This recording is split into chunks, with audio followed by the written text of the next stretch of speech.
まあ当然第一作目で、Resident Evil 1 is a very special title for me because it was basically a band of creators, of not unknown creators, sticking together, believing in an idea, putting together a game, but not knowing if people would like it, not knowing if it would sell, very worried, not having any confidence in the product, but just hoping, having a dream, so to speak. And for me, it was my first year in the gaming industry, and I was actually working on that project. So for me, it was a very special time because it all was so new, and there was the risk, and there was the will it pay off or will it not, and just worked very, very hard. But in the end, you know what happened.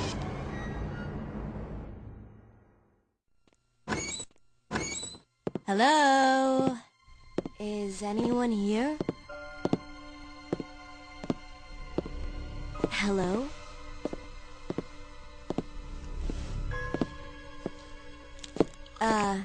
Hello?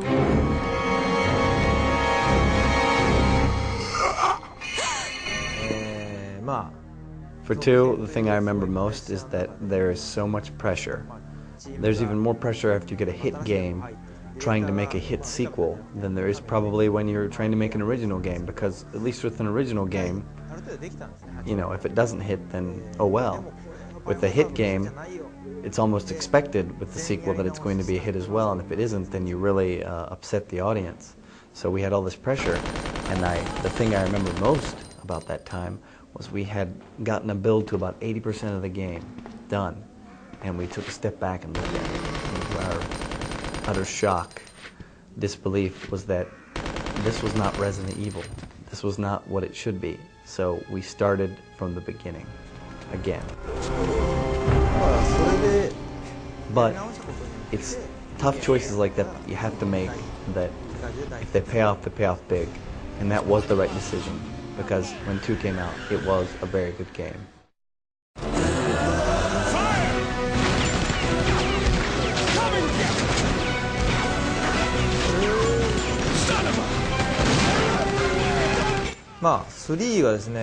With Resident Evil 3, we initially had planned to make it a side story, not an actual bona fide sequel. But then halfway through the development, we realized that, yeah, we should probably put a 3 on this, because that's the kind of quality we had gotten. That being said, the whole goal was to try and get another Resident Evil out in the shortest possible time, which is always rough for any development team. That's the last thing you want to hear. So we put it together. In the end, we came up with a game that was more action-y than necessarily horror, more emphasis on the action probably. But as you know, the game later turned into a hit movie with characters like Carlos and Jill and the Nemesis. So that left an impact as well on the game industry as well as the movie industry. No one is immune. Resident Evil.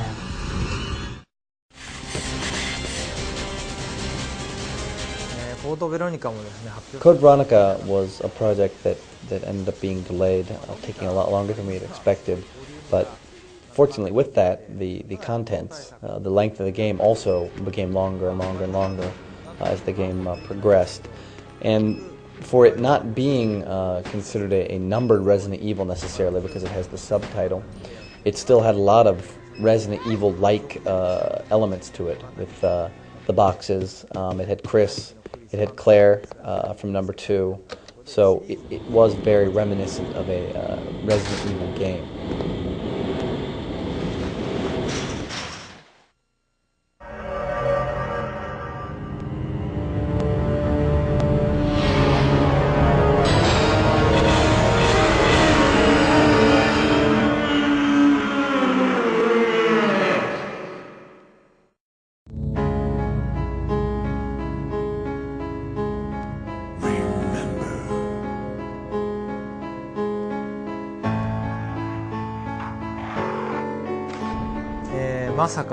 I never ever in my wildest dreams, or nightmares for that, ever imagined I would be remaking the game that I had created that so many years ago.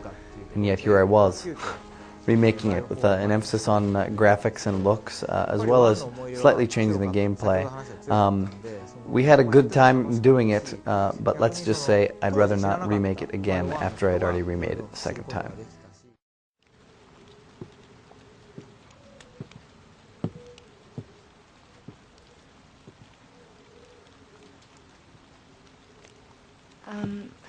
Excuse me, sir. Sir.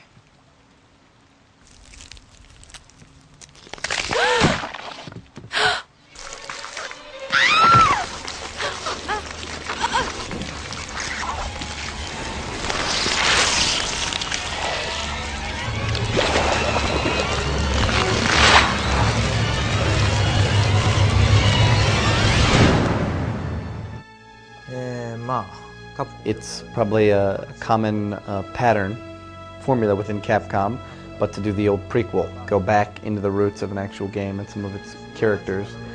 This took a supporting character in Resident Evil 1, Rebecca, made her into a main character, and introduced a pretty interesting character, Billy, as well, and you get to learn more about Birkin's past as well. So by the fact of new story plot or elements, giving you more background story and actually making the whole Resident Evil experience seem more deep and more real, it served its purpose, I think, in the Resident Evil collection.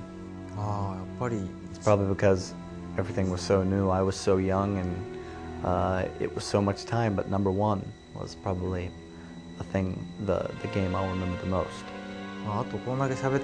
And going through and doing kind of a quick history or rundown on all the different games makes me kind of get the shivers, or actually be very afraid, because it brings back all the memories of how hard we have struggled with each one of these games. None of them have ever been easy. They have always been a lot of time, a lot of hard work, and man, Resident Evil just symbolizes to me hard. Rebecca Chambers, Albert Wesker,